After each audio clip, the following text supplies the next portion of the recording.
everybody, welcome back to my channel again. Part 2 is here for you. For all of you who have been anxious, I had to go breathe. I became emotional, but now I'm not emotional anymore. For those who haven't subscribed, please subscribe to my channel and please tap on the like button for all my videos that you watch. For those who haven't watched part 1, for you to follow this story, please go watch part 1. I'm going to put it right here. Tap on it, go watch part 1, and then come back and watch part 2. So, guys, anyway, we were talking about how I moved to Sweden and my journey until I've been here. I remember telling you that when Christmas ended, the father of my kids was like, okay, let's take a drive to Sweden. Like, okay, we take a drive to Sweden. Oh, I'm going to another country. Maybe there it's not that cold. But I didn't know that we were just taking a drive over. It's the same weather. So we take a drive. I remember we drove like for 2.5 hours. We arrived to this big house. He opens the house. Because when we arrived, he's like, oh yeah, I'm gonna pick up my car and all these things. And he had a Swedish car. I'm like, I didn't even think about it. At this point, I was only left with, let's say, 7 days to go back. Like, I was so consoling myself, like, you know what? 6 days to go and you go back home. And that is what kept me sane, because the winter was so bad. I'd just been here 7 days, and that 7 days was the worst days of my life. So we arrived to this house. He has the keys. He opens the door. We enter. He's like, okay, now we are here. You can't go back. I'm like, wait, we came. I have to go back home. I said, we come for Christmas, and if I don't like it, we have to go back home. He's like, no, the baby is 8 months old. It's so bad to be flying with them all the time. So now, since we are here, the house is here. This guy had already, when I accepted to come for Christmas, he had already rented a house, bought a car, did everything so that when we arrive, there's no way we are going back. You guys, I went into a shock. At that time, I wasn't as vocal as I am now. I was like, how is this possible? Like, mind you, I had on a visa for 3 weeks. I was like, how is this possible? Like, how did I end up on this? He's like, yeah, you can't go back, so I am going to go back, and I am going to pick. Because in Uganda, I had a dog. We had dogs and we had cats. So yeah, I already made a passport for the dog and all these things. When I agreed to come, this guy made everything behind my back. Everything.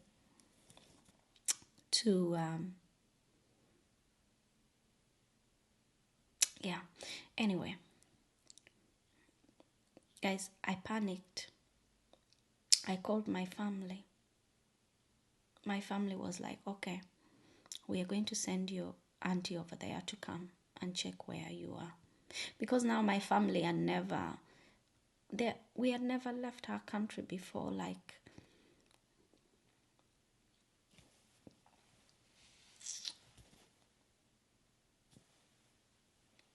okay, I need a breather.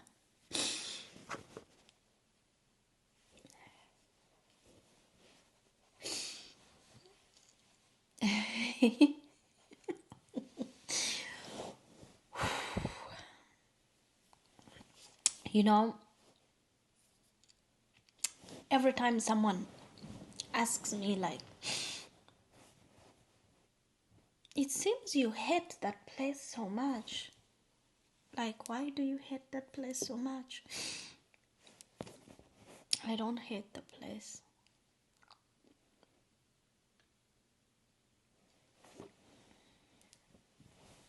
I need to breathe.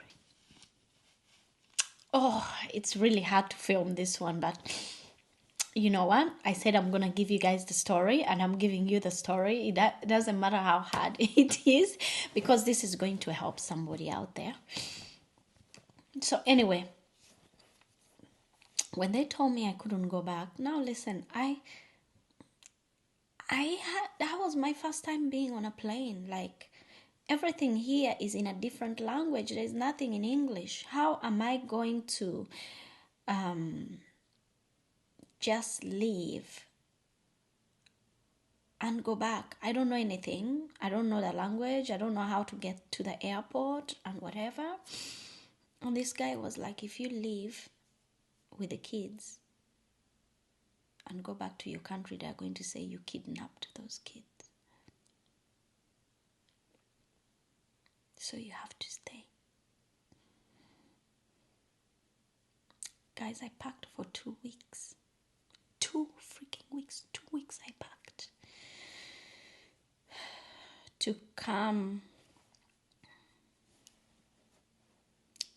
to this country, because I was supposed to go back. I left my workers. I left my belongings. I left everything valuable to me. And here I am.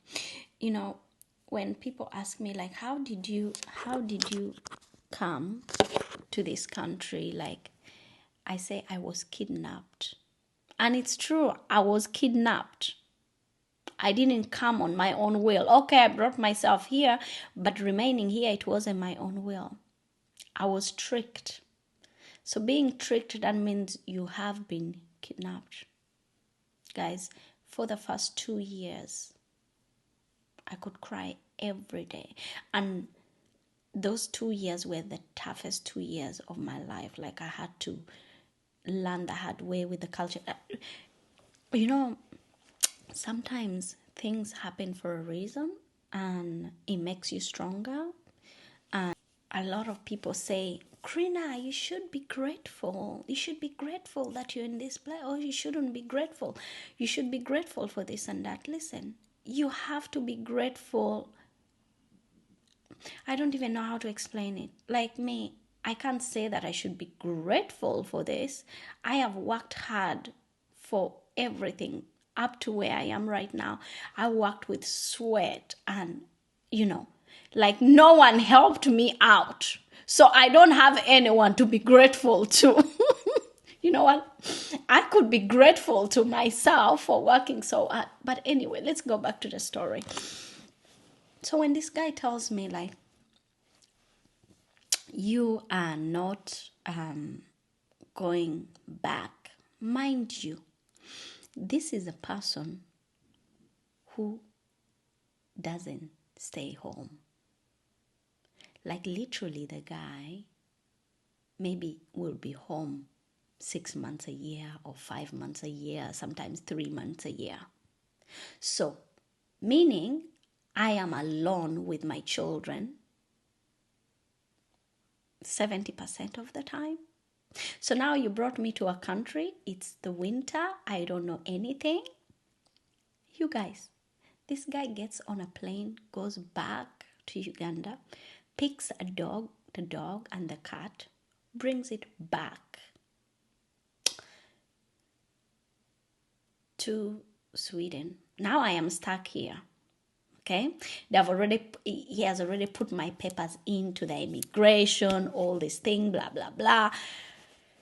Me, I just want to go home. This guy comes back from Uganda, dropped the dogs. After 3 days, the guy leaves me in Sweden, in a new house, in a new country, not knowing anything. I had no clue. Nothing. And mind you, this guy was like, you know what, when you go there, my family is there, they are near me, and they're going to help and all these things. Now, this guy's family, they are in Denmark, okay? Denmark. And white people are very strange people. I should say. They are very, very strange people. The culture here is very, very strange compared to our culture. Our culture is more loving and more together, but the culture here is very selfish. Like people don't care about others, even though it's blood, they don't care. You guys, when this guy left, I was all alone with my two kids. The family never called to check like how are you doing and whatever. And I was in this neighborhood. It was a big house, okay?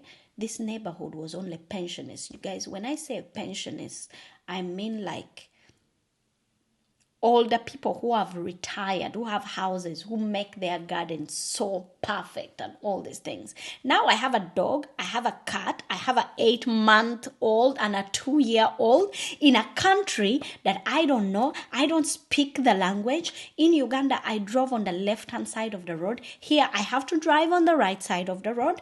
I have to drive in snow and ice that I have never driven in. It's just so much going on. Like it was just too much stuff going on, which was just overwhelming. I had to find out for myself. I had to find out where the supermarkets are, how to buy stuff, all these things. I was just brought and dropped there. Okay, just left. In Uganda, let's talk about dogs first.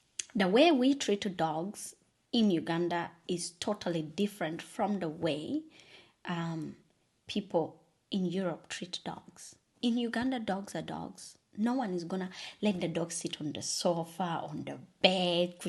No. I love animals. In my family, I have one uncle who always had dogs. We always had dogs. Always, even up to today, we have dogs at home. But we let dogs be dogs. But here, the dogs, you have to walk them.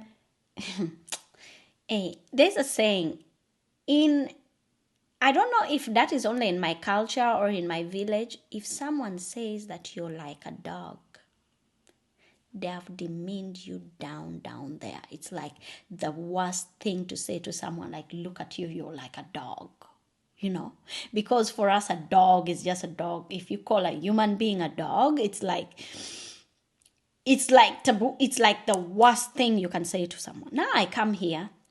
This guy says, yeah, here is the leash for the dog. You have to walk the dog and then you have to pick the dog's poop. When it poops, you have to pick it up.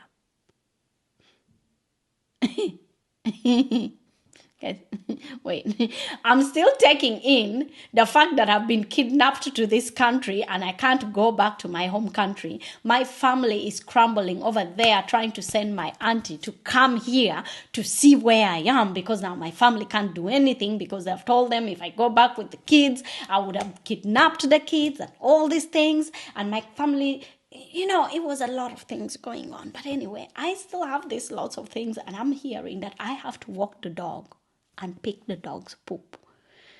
I'm like, no. God, I prayed every night. I'm like, God, what have I done to you? What did I do that you have to punish me this bad? What did I do that I had to be in this situation? How much sin, did I... Anyway, like...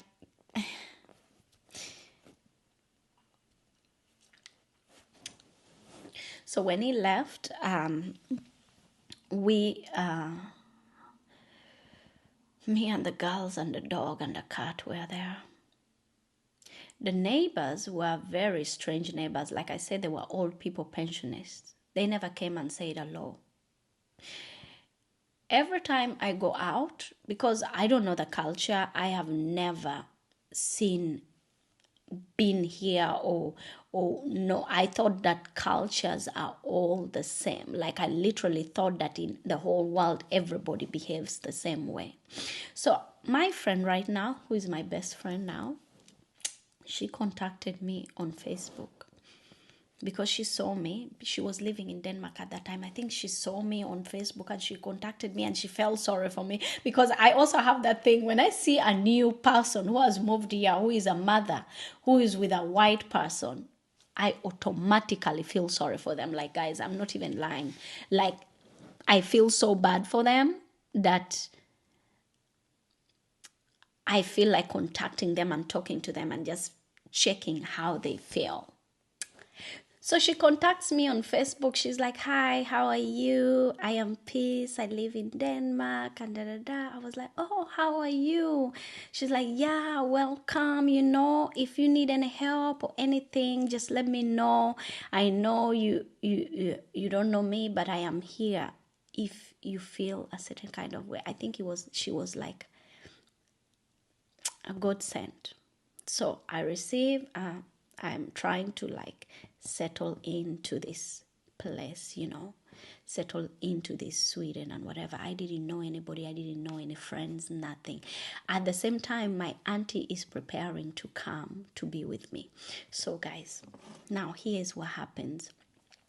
Like I said, when this guy left, I had to, of course, go and buy he came back from Uganda and 3 days later he just left. I had to go to the supermarket to buy groceries. So I get out, go in the car. All these neighbors are just looking at me, Some of them are peeping through the window. No one even says hello.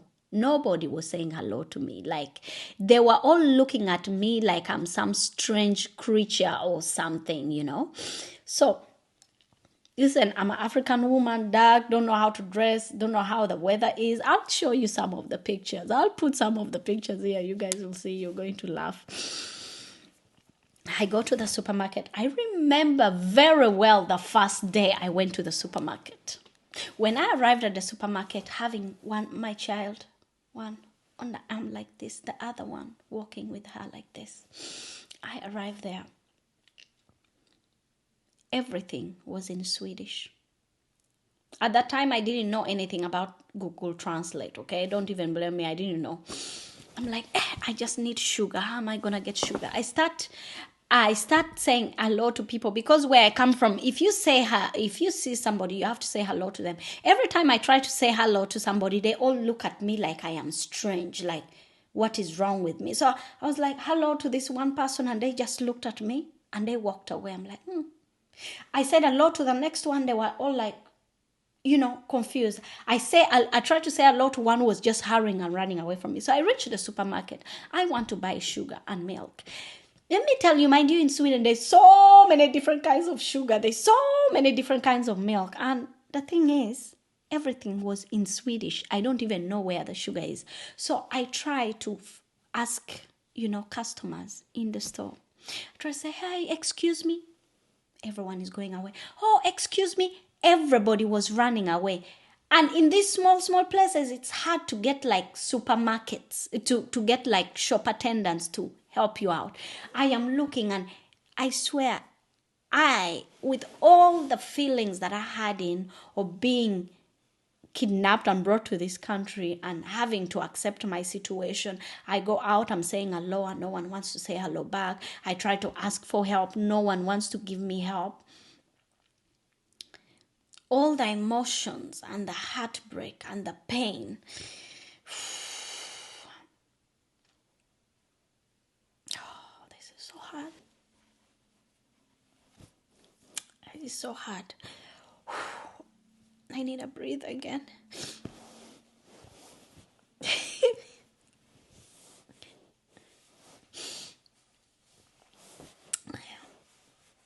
Guys, I know.